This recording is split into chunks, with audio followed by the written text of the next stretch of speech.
Gas cylinder ದರ ಏರಿಸಿ ಜನರಿಗೆ ತೊಂದರೆ ಕೊಟ್ಟದಕ್ಕ ಅಂತ ಬಿಜೆಪಿ ಅವರು ಹೇಳಿದರು.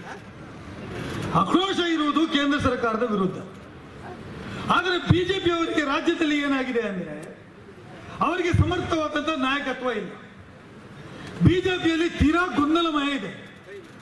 ಬೆಳಿಗ್ಗೆ ಎದುರು ಒಬ್ಬ ಮಾತಾಡ್ತಾರೆ ಬಿಜೆಪಿ ವಿರುದ್ಧನೇ, ಸಂಜೆ ಎದುರು ಒಬ್ಬ ಮಾತಾಡ್ತಾರೆ, ರಾತ್ರಿ ಇನ್ನೊಂದು ಕಡೆ ಸಭೆ ಮಾಡಿ ಇನ್ನೊಬ್ಬರು ಮಾತಾಡ್ತಾರೆ. ಹಾಗಾಗಿ ಗೊಂದಲಮಯವಾಗಿರ್ತಕ್ಕಂಥ ಬಿಜೆಪಿಗೆ ಇವತ್ತು ಕೇಂದ್ರ ಸರ್ಕಾರದ ವಿರುದ್ಧ ಆಕ್ರೋಶನೋ ಅಥವಾ ಯಾರ ವಿರುದ್ಧ ಆಕ್ರೋಶ ಅಂತ ತಿಳಿಯದೆ, ದಿಕ್ಕುಗಾಣದೆ ಇವತ್ತು ಅವರು ಪ್ರತಿಭಟನೆಗೆ ರಾಜ್ಯಾದ್ಯಂತ ಸುತ್ತಾಡ್ತಾರೆ. ನಾನು ಕೇಳ್ತಾ ಇರೋದು, ಪೆಟ್ರೋಲ್ ದರ ಇವತ್ತು 103 ರೂಪಾಯಿ ಇದೆ. 1 ಲೀಟರ್ ಪೆಟ್ರೋಲ್ನಲ್ಲಿ 60 ರೂಪಾಯಿ ಮೋದಿಗೆ ಹೋಗ್ತದೆ ನೇರವಾಗಿ. ಡೀಸೆಲ್ಗೆ ಇವತ್ತು 93 ರೂಪಾಯಿ ಇದೆ.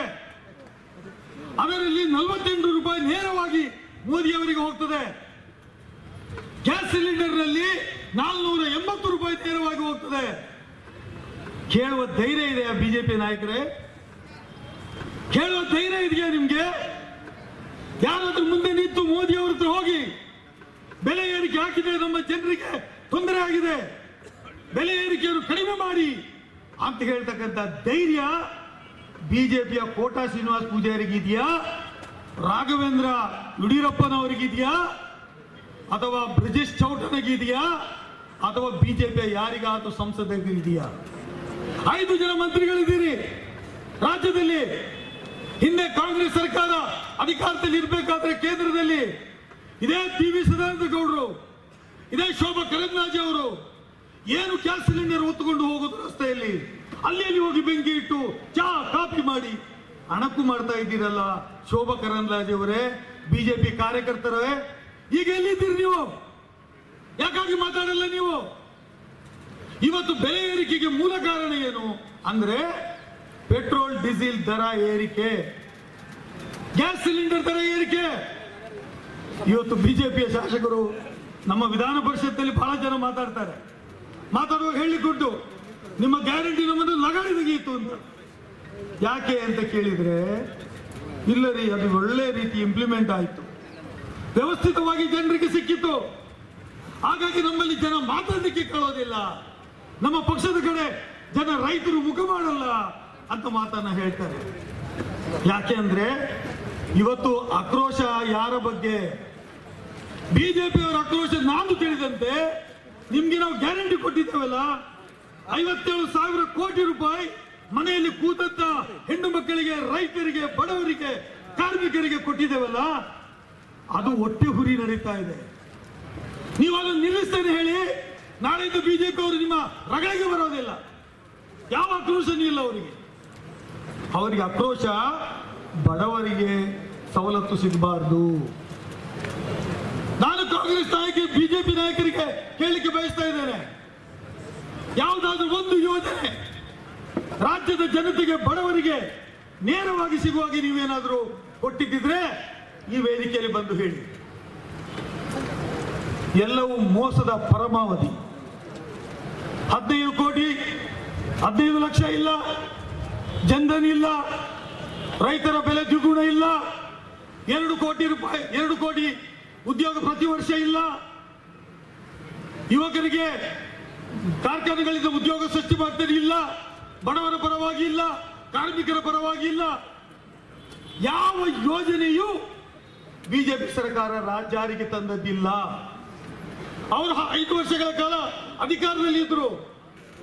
ಅದರಲ್ಲಿ ನೀವೇನಾದ್ರೂ ಮಾಡಿದಿರಾ? ಏನಾದ್ರೂ ಯೋಜನೆ ಜಾರಿಗೆ ತಂದಿರಾ ರಾಜ್ಯ ಸರ್ಕಾರದಲ್ಲಿ? ಇವತ್ತು ನಾವು ಬಡವರಿಗೆ ಉಚಿತ ವಿದ್ಯುತ್ ಶಕ್ತಿ ಕೊಟ್ಟರೆ ಅದು ಅವರಿಗೆ ತಡೆಯಲಿಕ್ಕೆ ಆಗುವುದಿಲ್ಲ. ಇವತ್ತು ನಾವು ಬಡವರಿಗೆ 5 ಕೆಜಿ ಅಕ್ಕಿ ಬದಲು 10 ಕೆಜಿ ಕೊಟ್ಟರೆ ಅದು ತಡೆಯಲಿಕ್ಕೆ ಆಗೋದಿಲ್ಲ. ಇವತ್ತು ಬಡವರಿಗೆ 2,000 ರೂಪಾಯಿ ನೇರ ಅವರ ಅಕೌಂಟ್ಗೆ ಯಾವುದೇ ಮಧ್ಯವರ್ತಿಗಳಿಲ್ಲದೆ ಬಡವರಿಗೆ ಕೊಟ್ಟರೆ ಅದು ತಡೆಯಲಿಕ್ಕೆ ಆಗೋದಿಲ್ಲ. ಇವತ್ತು ಉದ್ಯೋಗ ಯುವಕರಿಗೆ ಕೊಡ್ತೇನೆ ಹೇಳಿದ್ರೆ ಅದು ತಡೆಯಲಿಕ್ಕೆ ಆಗೋದಿಲ್ಲ.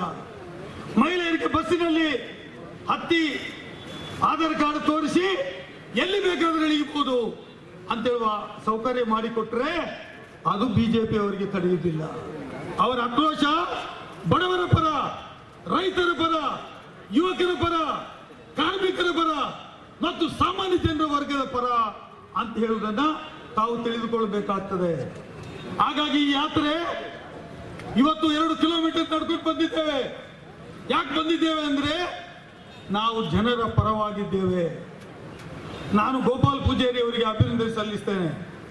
ಈ ಒಂದು ಭಾಗದಲ್ಲಿ, ಈ ಜಿಲ್ಲೆಯ ಗಡಿ ಭಾಗದಲ್ಲಿ ಇಷ್ಟೊಂದು ಜನರನ್ನ ಸೇರಿಸಿ ನಾವು ನಿಮ್ಮ ಜೊತೆ ಇದ್ದೇವೆ. ಕಾಂಗ್ರೆಸ್ ಪರ ನಾವು ಜೈ ಭೀಮ್, ಜೈ ಸಂವಿಧಾನ, ಜೈ ಬಾಪು ಅವರ ಪರವಾಗಿದ್ದೇವೆ. ಗಾಂಧಿ ಕಂಡ ಭಾರತದ ಪರವಾಗಿದ್ದೇವೆ. ಗಾಂಧಿ ಕಂಡಂತ ಈ ದೇಶದ ಪರವಾಗಿದ್ದೇವೆ ಅಂತ ಹೇಳೋದಕ್ಕೆ ನೀವು ಇಷ್ಟು ಬೆಂಬಲ ಕೊಟ್ಟರಲ್ಲ, ಅದಕ್ಕೆ ಮಂಜುನಾಥ್ ಭಂಡಾರಿ ಅವರು ತಮಗೆ ಅಭಿನಂದನೆ ಸಲ್ಲಿಸಿದರು. ಇನ್ನು ಮುಂದಕ್ಕೂ ಕಾಂಗ್ರೆಸ್ ಪಕ್ಷ ಇವತ್ತು ಜನಪರವಾಗಿದೆ.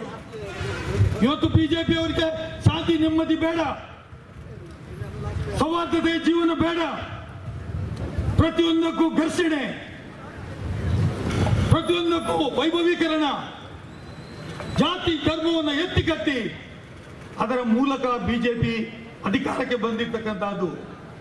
ಇವತ್ತು ಅವರು ಅದನ್ನೇ ತಮ್ಮ ಬಂಡವಾಳ ಅಂತ ಎನಿಸಿಕೊಳ್ತಾ ಇದ್ದಾರೆ. ಜನ ಇವತ್ತು ಶಿಕ್ಷಿತರಾಗಿದ್ದಾರೆ. ಜನ ತಿಳ್ಕೊಳ್ಬೇಕಾಗತ್ತೆ. ಇವತ್ತು ಭಾರತ ದೇಶದಲ್ಲಿ 145 ಕೋಟಿ ಜನ ವಿವಿಧತೆಯಲ್ಲಿ ಏಕತೆಯನ್ನು ಕಂಡು ಈ ದೇಶದೆಂಬುದು we are all for a stronger India ಅಂತೇಳಿ ಮಾತನ್ನು ಹೇಳ್ತಾ ಇದ್ದಾರೆ. ಅದರ ಮಧ್ಯೆ ಬಿಜೆಪಿಯವರು ಕಲಹ ತಂದು ಅವರಿಗೆ ಜಮ್ಮು ಕಾಶ್ಮೀರದಲ್ಲಿ ಉಗ್ರರ ಗುಂಡಾಗಿ ಕೊಂದರೆ ಅವರು ಭಾರತೀಯರು, ಹಿಂದೂ ಅಲ್ಲ. ಇಲ್ಲಿ ಒಬ್ಬ ರೌಡಿ ಶೀಟರನ್ನ ಯಾರಾದ್ರೂ ಕೊಂದ್ರೆ ಅವರು ಏನು ವೈಭವೀಕರಣ, ಅಯ್ಯೋ ಸ್ಪೆಷಲ್ ಫೈಟ್ ಮಾಡಿ ಬರ್ತಾರೆ. ಸ್ಪೆಷಲ್ ಫೈಟ್ ಮಾಡಿ ಮತ್ತು ಏನು ವೈಭವೀಕರಣ, ಹಿಂದೂ ಕಾರ್ಯಕರ್ತನ ಕೊಂದ. ಅಯ್ಯೋ ದೇವರೇ, ಅವನನ್ನ ರೌಡಿ ಶೀಟರ್ ಅಂತ ಕರೆದವರು ನೀವು. ನಿಮ್ಗೇನಾದ್ರೂ ಮಾನ ಮರ್ಯಾದೆ ಗೌರವ ಇದೆ, ಒಬ್ಬರ ಹಿಂದೂ ಕಾರ್ಯಕರ್ತರನ್ನ ರೌಡಿ ಶೀಟರ್ನ ಹಾಕಿದವರು ನೀವು. ಇವತ್ತು ಸಮಾಜದಲ್ಲಿ ಬಿರುಕು ಹುಟ್ಟಿಸ್ಲಿಕ್ಕೆ ನೀವು ಇದನ್ನು ಮಾತಾಡ್ತಾ ಇದ್ದೀರಲ್ಲ, ಇದು ಎಷ್ಟು ಸರಿ? ಚುನಾಯಿತ ಪ್ರತಿನಿಧಿಗಳು, MLAಗಳು, MLCಗಳು ಕೋಮಿನ ಬಗ್ಗೆ ಮಾತಾಡ್ತಾರೆ, ಸಂವಿಧಾನಕ್ಕೆ ವಿರುದ್ಧವಾಗಿ ಮಾತಾಡ್ತಾರೆ, ದೇಶ ಸಂವಿಧಾನದ ವಿರುದ್ಧವಾಗಿ ಮಾತಾಡ್ತಾರೆ ಚುನಾಯಿತ ಪ್ರತಿನಿಧಿಗಳು. ಇದು ನಾಚಿಕೆ ತರುವಂತ. ಹಾಗಾಗಿ ನಾನು ಇಷ್ಟನ್ನೇ ಹೇಳ್ತೇನೆ, ಭಾರತವನ್ನ ಸುದೃಢ ಭಾರತ ನಾವು ಕಟ್ಟಬೇಕಾಗತ್ತೆ. ಎಲ್ಲರೂ ಒಟ್ಟು ಸೇರಿಸಿಕೊಂಡು ಹೋಗ್ಬೇಕಾಗ್ತದೆ. ಸಮಾಜದ ಎಲ್ಲ ವರ್ಗಗಳ ಜನರ ಬಗ್ಗೆ ನಾವು ಚಿಂತನೆ ಮಾಡಬೇಕಾಗ್ತದೆ. ಇದ್ದದನ್ನು ಎಲ್ಲರಿಗೂ ಹಂಚಿ ತಿನ್ನಬೇಕಾದಂತ ಚಿಂತನೆ ಕಾಂಗ್ರೆಸ್ ಪಕ್ಷದ್ದು. ಆ ಚಿಂತನೆ ಅಡಿಯಲ್ಲಿ ನಾವೆಲ್ಲರೂ ಒಗ್ಗಟ್ಟಾಗಿ ಕಾಂಗ್ರೆಸ್ ಪಕ್ಷವನ್ನ ಕಟ್ಟೋಣ. ಮತ್ತೊಮ್ಮೆ ಗೋಪಾಲ್ ಪೂಜಾರಿ ಸೋತರು ಗೆದ್ದರು, ಕಾಂಗ್ರೆಸ್ ಪಕ್ಷಕ್ಕೆ MLAನೇ.